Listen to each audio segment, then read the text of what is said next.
Coming up on Cronkite News, Governor Katie Hobbs was called before a Maricopa Superior Court today to explain her decision to delay an execution scheduled for tonight. Plus, a large influx of migrants crossing the U.S.-Mexico border resulted in a spike in medical emergencies in the El Paso, Texas area.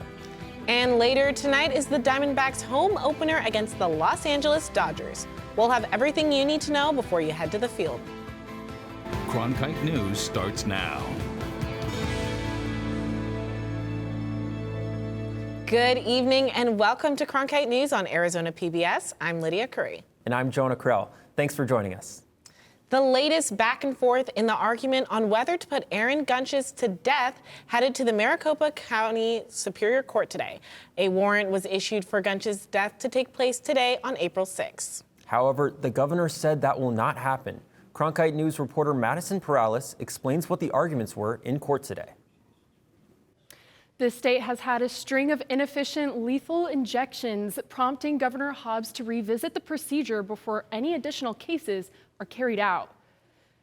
In court filings, Governor Hobbs says she does not think the state is in the position to conduct Gunches' execution by the date ordered. Aaron Gunches was found guilty of murdering Price in 2008 and has been on death row since then. The victim's sister is asking that the execution take place as planned. Today's court hearing was to establish whether or not the victim's rights have been violated. The state prosecutes crimes not just for individual victims, but on behalf of the people as a whole. And so too, Your Honor, must the executive fulfill its solemn duty to carry out criminal sentences. And when it comes to carrying out the most grave of sentences and the most awesome and irreversible of the state's power, the death penalty, the law, the state constitution commits to the governor, to the executive, to the department, the authority and discretion to ensure that it can do so lawfully, effectively, and as humanely as possible. Judge Moskowitz has not made a decision as of the time of this newscast, but it appears that Gunches will not be put to death by tonight's midnight deadline.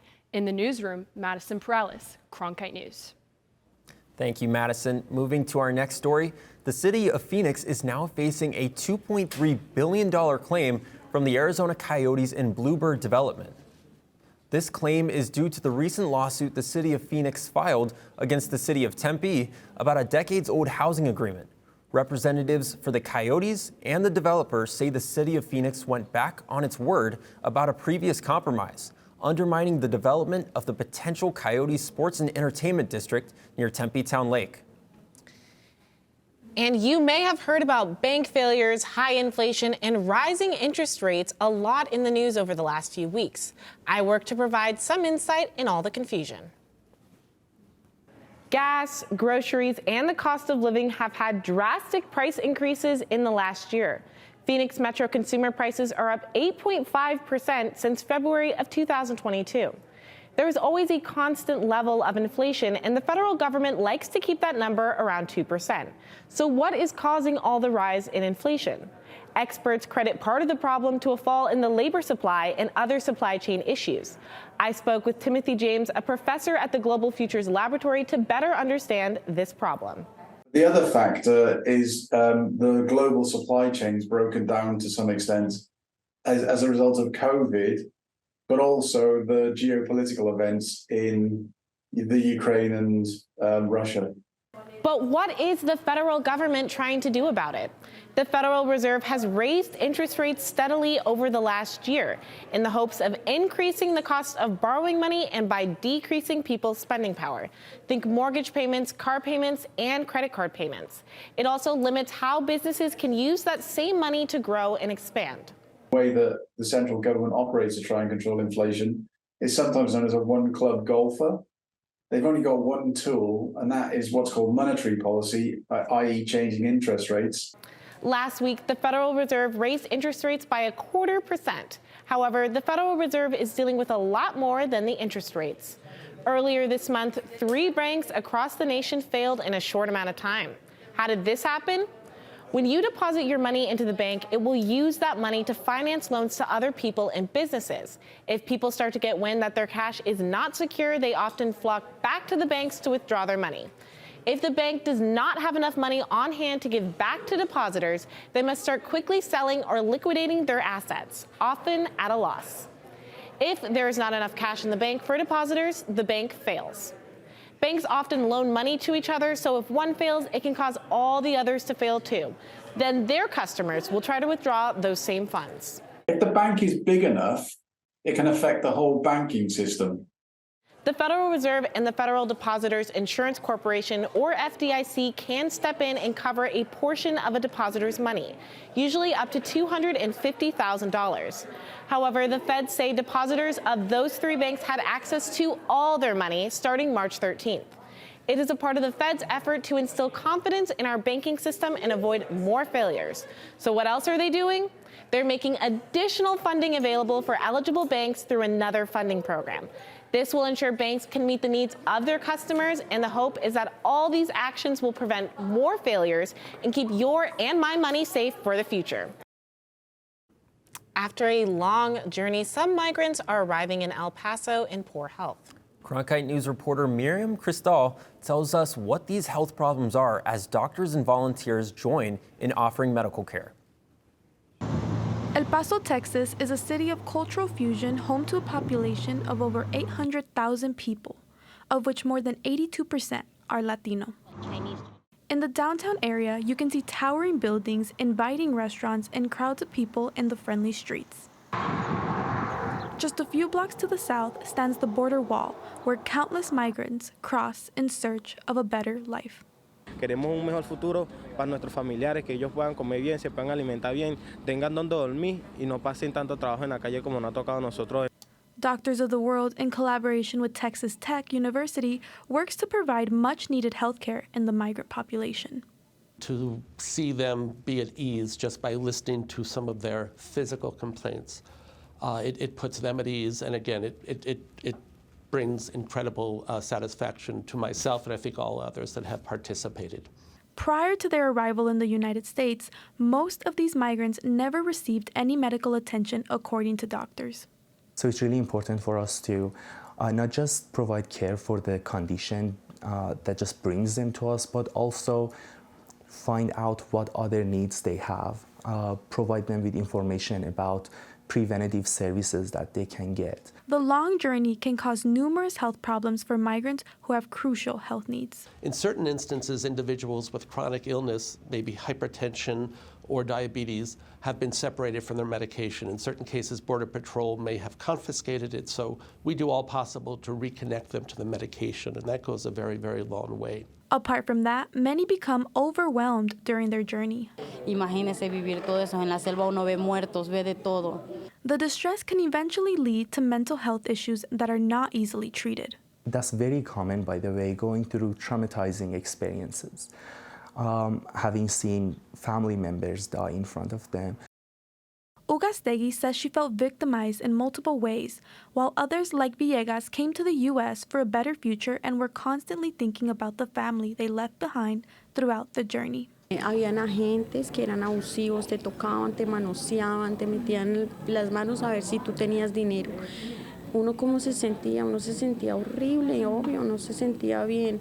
Uno se deprime mucho, no tanto porque ay no, sino porque uno no sabe ni qué va a comer, uno no sabe qué está comiendo sus familiares, porque a veces alguien nos regala un alimento a nosotros y uno se lo come y piensa en sus familiares que estarán comiendo, si ya comieron, ya cenaron, que no han comido. According to CBP, in the El Paso sector during the fiscal year 2023, there were nearly 25,000 encounters, which represents an increase of over 156% compared to the same month in the previous year. With this surge of migrants comes an increase of medical emergencies and an uncertain future for those seeking a better life. In El Paso, Texas, Miriam Cristal, Cronkite News. Coming up after the break, we take a look at how the recent rain is impacting our friends to the west. California had a very rainy start to spring, and while some farmers want more rain, others want more sunshine. Daniel Ogas gives us our Los Angeles report next. This evening is looking very comfortable, but that won't last. The Easter Bunny is hopping into town this Sunday, and he's bringing a heat wave with him. Stay tuned after the break for our full forecast.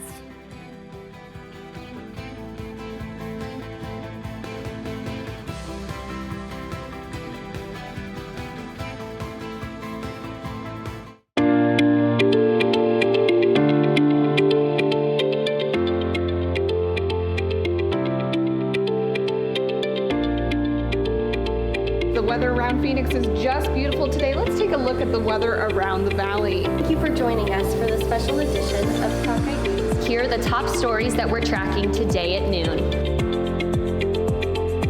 Some of the best players for their program. Stream the best of PBS on any device with the PBS Video app. All your favorite drama, history, science, news, and documentaries, all in one place. Watch your PBS station live or catch up on the shows you missed. Discover new favorites from PBS and locally produced shows from your station. Sign in and start streaming today. Now on Passport. What are you looking for in your life? There's an important story that needs to be told. Is it a sense of your own destiny? Choose your story. Try to help create change in some way. It's a beautiful thing. Not very many people get to see. Once you come into the neighborhood, you are a part of the family. You can be a good person or a bad person. It's your choice. Stop complaining and go actually do something. Now you can stream even more documentaries with Passport on the PBS Video app.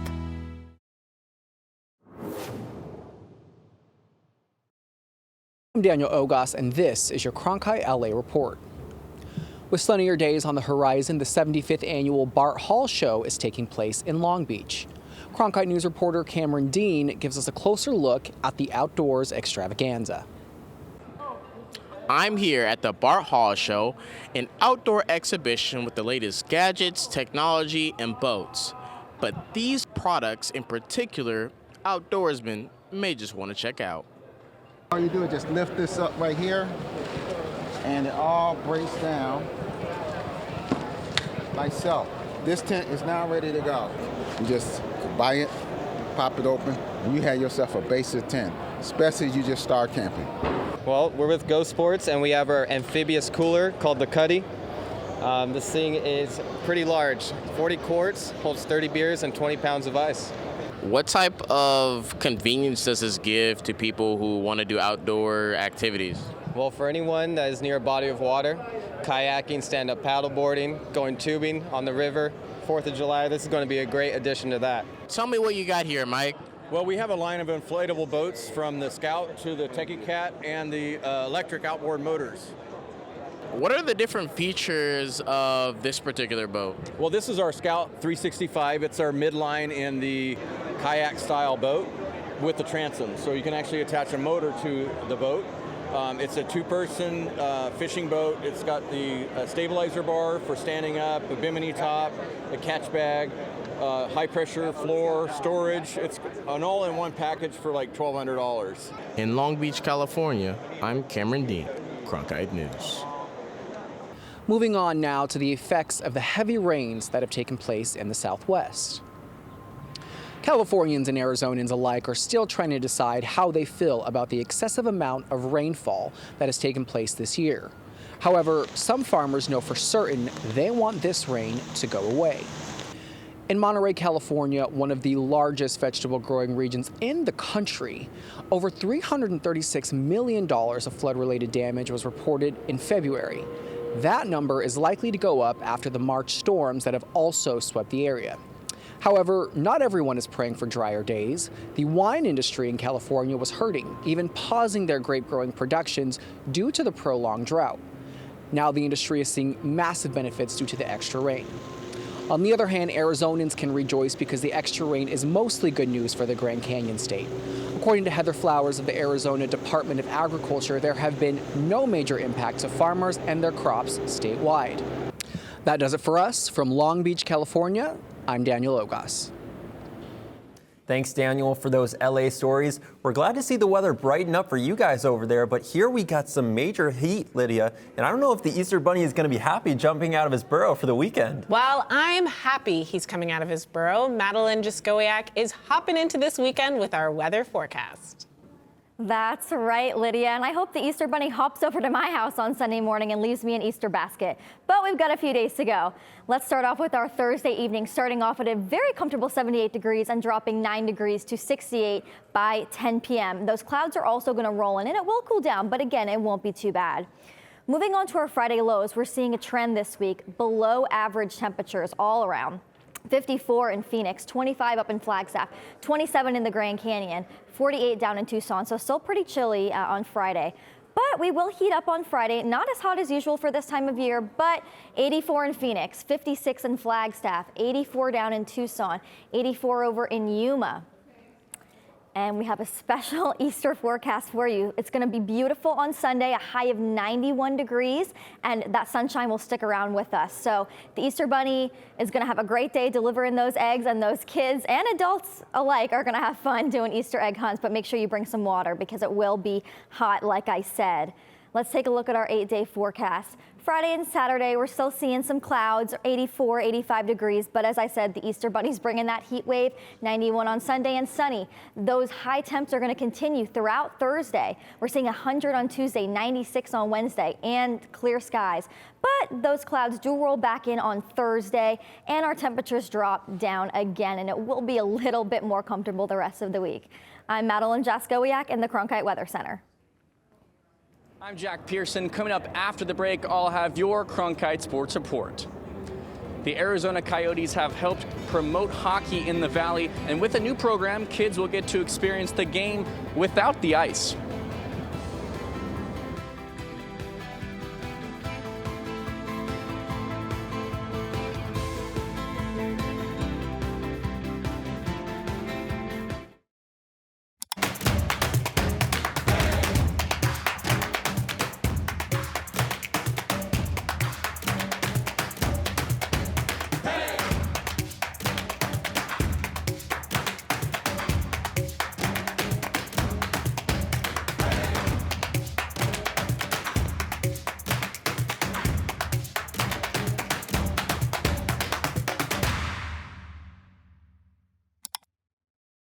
When you support Arizona PBS, you plant a seed. Seeds that provide educational outreach in our community. Seeds that put our digital resources to work. Seeds that foster the trusted news coverage you expect from PBS. And seeds that continue the amazing PBS programs you love. But our garden can't keep growing without your support. Visit our website to see all the ways you can help our garden grow. Plant a seed with Arizona PBS today. My heart is racing right now. Fasten your seatbelt. You're uncovering the truth. These are consequential things. Yeah. Oh, look at everybody. I feel the presence of all these people. I've got history. No. I wish my mom could be here to see this. Amazing. It's like the most vital stuff, right? Tuesdays on Arizona PBS.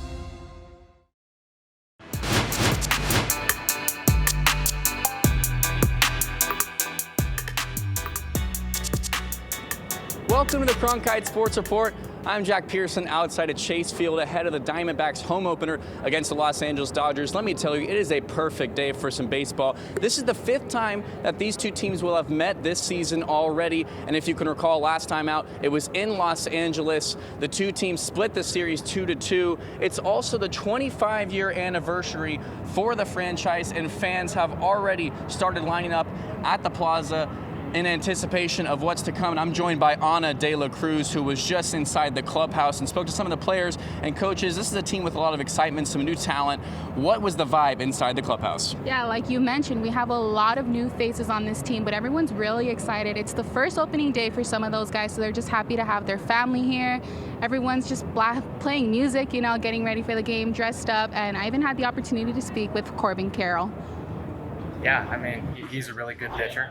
He's got really good stuff. You know, it's a lot to handle, and so I guess at the end of the day, I'm trying to keep it simple up there and hunt his mistakes. Keeping it baseball, there's a high school player in the Valley that's catching the eyes of a lot of people.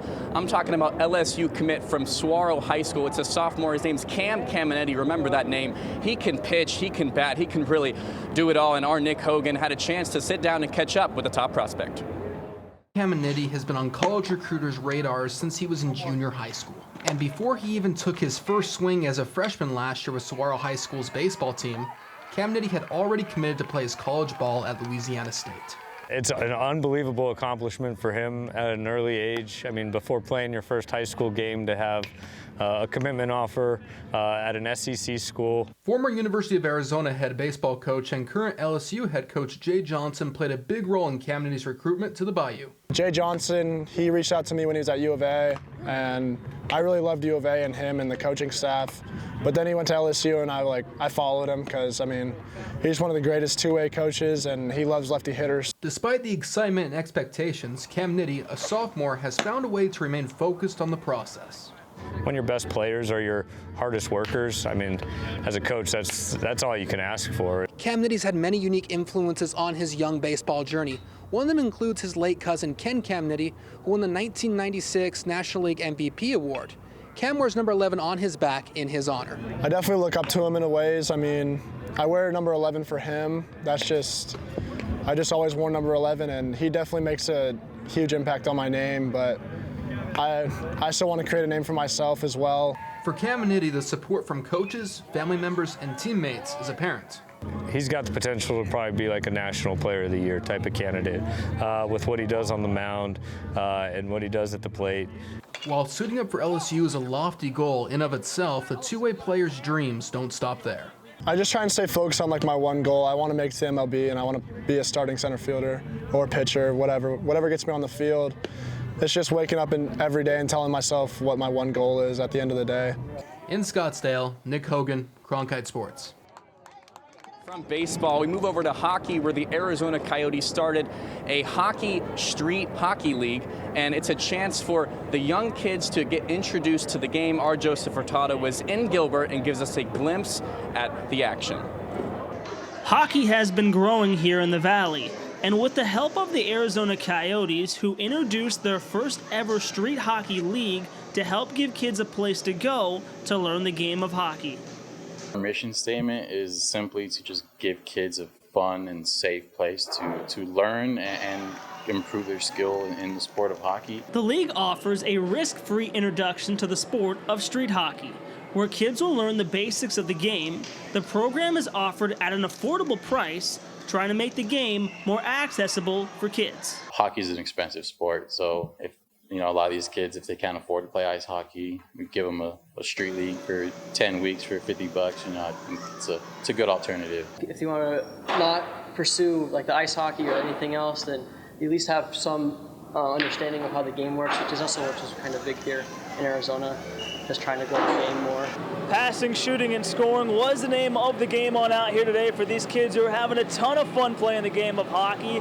The Arizona Coyotes Street Hockey League ends in May, so come get your kid on out here and get them playing. In Gilbert, Joseph Furtado, Cronkite Sports.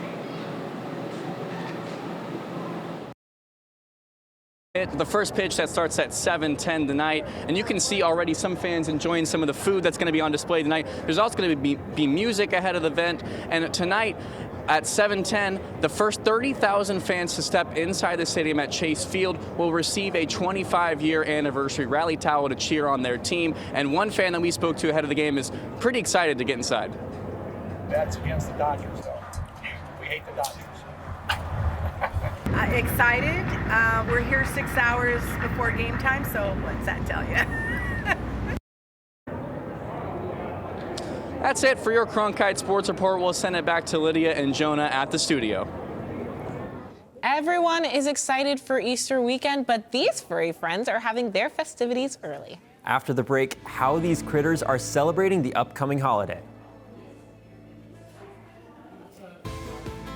Yeah.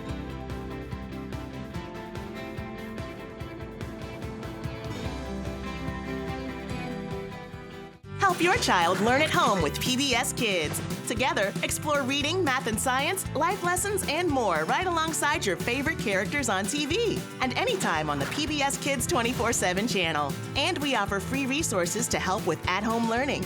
Visit pbskids.org for educational tips, lessons, and hands-on activities. Also, sign up to receive even more information by email. Discover lots of fun tools and ideas to keep your child engaged. Learn at home with PBS Kids. Did you know newsrooms today are looking for bilingual journalists? Cronkite Noticias prepares you to cover diverse communities. In Cronkite Noticias, you will obtain an unforgettable experience Nopales como este van a tumbar. Cronkite Noticias. and develop your skills with the latest technology.